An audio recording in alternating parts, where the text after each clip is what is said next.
अस्सलाम वालेकुम दोस्तों। कहानी शुरू होती है तो हम एक नन्ही सी लड़की को देखते हैं जिसकी उम्र 10 से 11 साल होती है। वो बहुत खूबसूरत होती है। उसके सर पे सींग होते हैं और 2 खूबसूरत बड़े पर होते हैं। उसका नाम मैलेफिसेंट होता है। वो एक जादुई जंगल में रहती है। उसके लिए सब कुछ यही जादुई जंगल होता है। उसने आज तक बाहर की दुनिया नहीं देखी होती और ना ही उसने आज तक इंसानों को देखा होता है। उस जंगल में अजीबो-गरीब सारे क्रिएचर मौजूद होते हैं सिवाय इंसानों के। एक दिन वो परी कहीं जा रही होती है तो रास्ते में उसे एक लड़का दिखाई देता है जो तकरीबन उसी की उम्र का होता है। वो उस लड़के से कहती है कि तुम यहाँ पे क्या कर रहे हो? वो लड़का उसे कहता है कि मैं साथ वाले किंगडम से आया हूँ। मैंने यहाँ पे एक हीरा देखा था तो उसे उठा लिया। मैलेफिसेंट उसे कहती है कि ये हीरा मुझे वापस दे दो। वो लड़का उसे वो हीरा वापस दे देता है। उसके बाद मैलेफिसेंट उसे कहती है कि आओ मैं तुम्हें तुम्हारे किंगडम में छोड़ाती हूँ। वो लड़का मैलेफिसेंट से कहता है कि मैं यहाँ तुम्हारे साथ खेलने के लिए आ सकता हूँ, क्या तुम मुझसे दोस्ती करोगी? मैलेफिसेंट उसे कहती है कि इंसान और परियों की दोस्ती नहीं हो सकती और ये दूसरी बात ये जंगल बहुत जादुई है, यहाँ पे तुम्हारा आना ख़तरनाक हो सकता है, लेकिन चलो तुम कहते हो तो मैं इस बारे में सोचूंगी। उसके बाद वो दोनों हैंडशेक करते हैं। हैंडशेक करते वक्त मैलेफिसेंट को ज़ोर से करंट लगता है और वो करंट उसे उस लड़के के हाथ में पहनी हुई लोहे की रिंग से लगता है। मैलेफिसेंट उसे बताती है कि लोहा परियों को जला देता है, इसलिए अगर तुम दोबारा यहाँ आना चाहो तो इसे पहन कर मत आना। फिर वो लड़का अपने किंगडम में लौट जाता है। उसके बाद वो लड़का मैलेफिसेंट से मिलने के लिए आता है। वो दोनों एक साथ खेलते हैं, लेकिन वो दोनों नहीं जानते कि वो दोनों एक दूसरे के दुश्मन किंगडम से ताल्लुक़ रखते हैं। खेलते खेलते वो दोनों आपस में बड़े हो जाते हैं। दोनों 16 साल के हो जाते हैं और वो दोनों एक दूसरे को बहुत पसंद करते हैं। उस लड़के के साथ खेलते खेलते मैलेफिसेंट के दिल से इंसानों के लिए तमाम डर दूर हो जाता है। वो नहीं जानती कि इंसान लालची होते हैं और उनके दिल में बहुत सारा ग्रीड मौजूद होता है।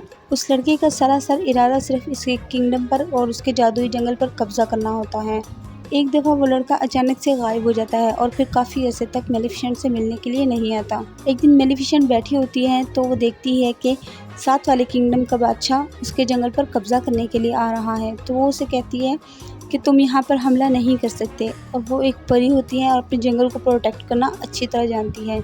तो वो बादशाह उसे कहता है कि मैंने तुमसे तो नहीं पूछा कि मैं हमला करूं या ना करूं, बस वो हमला कर देता है। और जैसे ही वो हमला करता है, जंगल से बहुत सारे अजीबो-गरीब क्रिएचर घोड़े पर सवार होकर जंगल की हिफाजत करने के लिए आ जाते हैं। वो बादशाह और उसके फ़ौजियों का बहुत डटकर मुकाबला करते हैं और उसके सारे फ़ौजी ज़ख्मी हो जाते हैं।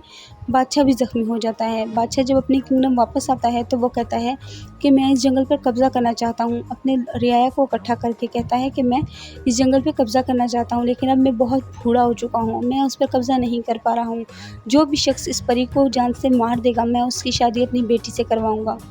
इतने में एक लड़का बोलता है कि मैं ये काम करूँगा, और वो लड़का कोई और नहीं होता, वो वही होता है स्टीफ़न, जो कि मैलेफिसेंट से खेलने आया था बचपन में। उसके दिल में बहुत सारा लालच आ जाता है। वो जंगल वापस मैलेफिसेंट से मिलने के लिए जाता है और मैलेफिसेंट कहता है कि मैं इतने दिन तक इसलिए नहीं आ सका क्योंकि मैं बहुत बिज़ी हो गया था, बहुत मसरूफ़ हो गया था। मैं अब बड़ा हो चुका और मुझ पे बहुत ज़िम्मेदारियाँ आ गई हैं किंगडम की, इस वजह से मैं तुमसे मिलने नहीं आ सका। वो मैलेफिसेंट को अपने एतमाद में ले लेता है और उससे तरह-तरह की बातें करता है। एक दिन वो दोनों बैठे होते हैं तो मैलेफिसेंट को एक पानी पिलाता है, जिससे मैलेफिसेंट बेहोश हो जाती है और वो अपना चाकू उठा के अपने इरादे में कामयाब हो जाता है। अगले दिन जब मैलेफिसेंट उठती हैं तो उसके पर कटे हुए होते हैं और वो लड़का मैलेफिसेंट के पर लेकर बादशाह के पास जाता है। उसे बताता है कि मैं मैलेफिसेंट के पर ले आया हूँ। मैलेफिसेंट जब उठती है और अपने पर नहीं देखती है, अपने परों की जगह पे ज़ख्म देखती है, तो वो बहुत उदास हो जाती है और रोने और चीखने चिल्लाने लग जाती है। उसे ये उम्मीद नहीं होती कि उसके साथ स्टीफ़न ऐसा करेगा। बादशाह जब देखता है कि मैलेफिसेंट के पर कट चुके हैं तो इसका मतलब कि वो मर चुकी है। उसके बाद वो स्टीफ़न को उस जगह का बादशाह बना देता है और अपनी बेटी की शादी उससे कर देता है। एक दिन यूं ही चलते हुए उसे एक ह्यूमन एक कौवे का शिकार करता दिखता है और वो क्रो को अपने मैजिक से इंसान में बदल देती है। ऐसा होता देखकर इंसान भाग जाता है। वो क्रो अपना नाम डेविड बताता है है और मेलेफिसेंट की जान बचाने की वजह से उसका सर्वेंट बन जाता है। मेलेफिसेंट उसे ह्यूमन किंगडम खबर लेने भेजती है, तो वो वापस आकर बताता है कि स्टेफन किंग की बेटी से शादी करवाकर किंग बन गया है। इस बिट्रेयल पर मेलेफिसेंट दिल बर्दाश्त होती मोर्स को डार्क किंगडम में बदलकर सब क्रिएचर्स पर रूल करने लग जाती है। कुछ वक्त गुजरता है और एक दिन डिएवल मेलेफिसेंट को आकर बताता है कि स्टेफन की बेटी पैदा हुई है जिसकी सेलिब्रेशन रखी गई है। सेलिब्रेशन में स्टेफन अपनी क्वीन के साथ थ्रोन पर बैठा होता है। जब वही तीन पिक्सेस आती हैं, वो उसकी इजाजत पर स्टेफन की बेटी ऑरोरा को ब्लेसिंग देती हैं कि वो खूबसूरत हो, हर किसी को पसंद हो और हमेशा खुश रहे। वो ब्लेसिंग्स देती ही है कि मेलेफिसेंट वहाँ आ जाती है और सबके रोकने के बावजूद ऑरोरा को कर्ज करती है कि पिक्सीज के कहने के मुताबिक ऑरोरा खूबसूरत हो, सबको पसंद आने वाली खुश लड़की हो, लेकिन उसकी 16th बर्थडे पर स्पिनिंग व्हील स्विंडल यानी चरखे की सुई पर ऑरोरा अपनी उंगली जख्मी करे और ऐसी नींद सो जाए जिससे वो कभी न उठ सके। ये कर्ज सुनकर किंग स्टेफन घुटने पर बैठ जाता है और मेलेफिसेंट को अपना कहा वापस लेने का कहता है। तो मेलेफिसेंट उसका मजाक उड़ाते हुए कर्ज में एडिशन करती है कि ऑरोरा अपनी नींद से उठ तो जाएगी, लेकिन सिर्फ ट्रू लव किस से, जो स्टेफन और मेलेफिसेंट दोनों जानते हैं कि ट्रू लव एक्सिस्ट ही नहीं करता। मेलेफिसेंट वहाँ से वापस मॉर्स आ जाती है और उसके पीछे स्टेफन किंगडम के सारे स्पिनिंग व्हील्स कैसल के डंजन में डलवा के अपने सोल्जर्स को मेलेफिसेंट को मारने भेजता है, लेकिन मेलेफिसेंट मोर्स के ब्रांचेस से दीवार बना लेती है ताकि कभी भी कोई इंसान वहाँ न आ सके। जबकि ऑरोरा को सेफ रखने के लिए स्टेफन उसे पिक्सीज के साथ उसकी 16th बर्थडे तक छुपाए रखने का कहकर फॉरेस्ट के एक कॉटेज में भेज देता है। पिक्सीज बच्चे के लिए ह्यूमन फॉर्म में तो आ जाती हैं, लेकिन उन्हें उसका ख्याल रखने का कुछ भी पता नहीं होता। डिएवल कॉटेज ढूंढकर मेलेफिसेंट को वहाँ लेकर जाता है और मेलेफिसेंट को ऑरोरा पसंद नहीं आती और वो फॉरेस्ट में आती उसकी भूख से रोने की आवाज से भी चिढ़ती होती है। डिएवल ही उसकी भूख पूरी करके उसे सुला कर आता है। मेलेफिसेंट और डिएवल ऑरोरा के बचपन से उसके बड़े होने तक उस पर नजर रखते हैं और उसका ख्याल रखते हैं और इसी तरह बचपन में ऑरोरा एक दफा मेलेफिसेंट से मिलती भी है। दूसरी तरफ स्टेफन पैरानॉइड हुए मेलेफिसेंट के केज विंग से बातें करता रहता है। अपनी आर्मी को बार बार मेलेफिसेंट की बनाई वॉल गिराने के लिए भेजता रहता है और इस सब में वो अपनी बीवी को भूल जाता है जो मर जाती है। वक्त का साइकिल चलता रहता है और ऑरोरा मेलेफिसेंट की जेर नजर बड़ी हो जाती है। वो मोर्स के बारे में बहुत क्यूरियस होती हुई मेलेफिसेंट की बनी वॉल के पास खड़ी होती है।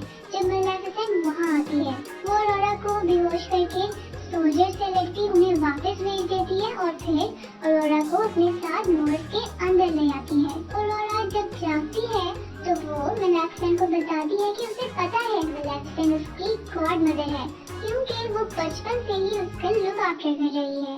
उसके बाद ऑरोरा अक्सर ही मोर्स में दिखाई जाती है और उसकी मोर्स के क्रिएचर से दोस्ती भी हो जाती है। उसका ध्यान रखते रखते मेलेफिसेंट उसकी केयर करने लग जाती है और ऑरोरा की मोहब्बत में गिरफ्तार होती वो उस पर किया अपना कर्ज वापस लेने की भी कोशिश करती है, लेकिन कामयाब नहीं होती है। जैसे जैसे ऑरोरा का बर्थडे करीब आता है तो दोनों किंगडम से बेचैनी बढ़ती जाती है। स्टेफन को मेलेफिसेंट की नाइटमेयर्स आती है और वो रातों को भी लेबर से आयत बनवाता रहता है, जबकि मेलेफिसेंट सैड होती हुई ऑरोरा को उसकी बर्थडे से एक दिन पहले दुनिया के ईविल के बारे में समझाने की कोशिश करती है। तो ऑरोरा अपनी बर्थडे के बाद मेलेफिसेंट के पास मोर्स में ही रहने की ख्वाहिश जाहिर करती है और ये डिसीजन पिक्सीज यानी अपनी आंटिस को बताने ऑरोरा घर की तरफ निकल जाती है। उधर ही राह भटके हुए प्रिंस फिलिप ऑरोरा से मिलता है। उन दोनों को दूर से देखते हुए डिएवल मेलेफिसेंट को होप देता है कि फिलिप ऑरोरा को ट्रू लव किस करके कर्ज तोड़ सकता है। इस पर मेलेफिसेंट कहती है कि ये कर्ज उसने इसीलिए तो दिया था क्योंकि ट्रू लव एक्सिस्ट ही नहीं करता। सीन्स ऑरोरा पर शिफ्ट होते हैं जो कॉटेज में पिक्सीज को अपने जाने का बताने जाती है। उधर पिक्सीज ऑरोरा को सारी स्टोरी बताती है। ऑरोरा मेलेफिसेंट से मिलकर अपने कर्ज के बारे में पूछती है और मेलेफिसेंट से नाराज होते हुए बात सुने बगैर हॉर्स लेडी कैसल की तरफ निकल जाती है, जबकि मेलेफिसेंट डेविल को फिलिप को लाने का कहती है। नेक्स्ट सीन्स में ऑरोरा कैसल जाकर स्टेफन से मिलती है, तो स्टेफन ऑरोरा के पहले ही आ जाने पर गुस्सा करता है और उसे सेफ रखने के लिए उसके रूम में बंद कर देता है। खुद वो मेलेफिसेंट को पकड़ने की प्लानिंग करने लग जाता है। ऑरोरा अपने रूम में बंद डोर पर नॉक करती है और जैसे ही वे दरवाजा खोलती है तो ऑरोरा आवाजों को फॉलो करते कैसल की डंजन्स में पहुंच जाती है, जहां वो मैजिक से बने स्पिनिंग व्हील की सुई पर अपनी उंगली रखते ही कर्ज के मुताबिक सो जाती है। दूसरी तरफ हम देखते हैं कि हॉर्स बने डेविल पर सवार मेलेफिसेंट को कर्ज पूरे होने का पता चल जाता है जब वो फिलिप को कैसल ला रही होती है। वो कैसल पहुंचती है और डेविल आयरन ट्रैप्स देखकर अंदर जाने से मना करता है, लेकिन मेलेफिसेंट ट्रैप्स पार करती फिलिप को लिए ऑरोरा के पास आती है।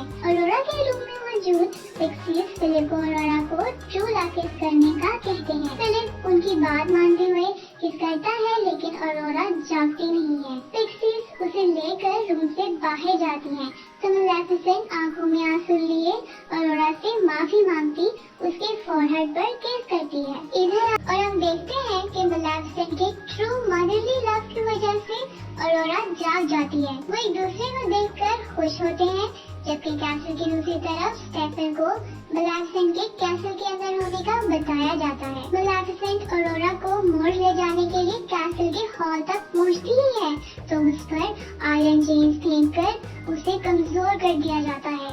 ऑरोरा को गार्ड्स आगे बढ़ने नहीं देते और अपने बचाव के लिए मेलेफिसेंट डेविल को ड्रैगन बना देती है। डेविल सोल्जर्स को गिराकर मेलेफिसेंट से चेन्स हटा देता है, लेकिन गार्ड्स उसे पकड़ लेते हैं और मेलेफिसेंट को आयरन शील्ड में घेर लेते हैं। मेलेफिसेंट ड्रैगन के आग से तबाह होता कैसल देखकर ऑरोरा को भाग जाने का कहती है और उसके जाते ही आयरन आर्मर में स्टेफन मेलेफिसेंट की तरफ आता है।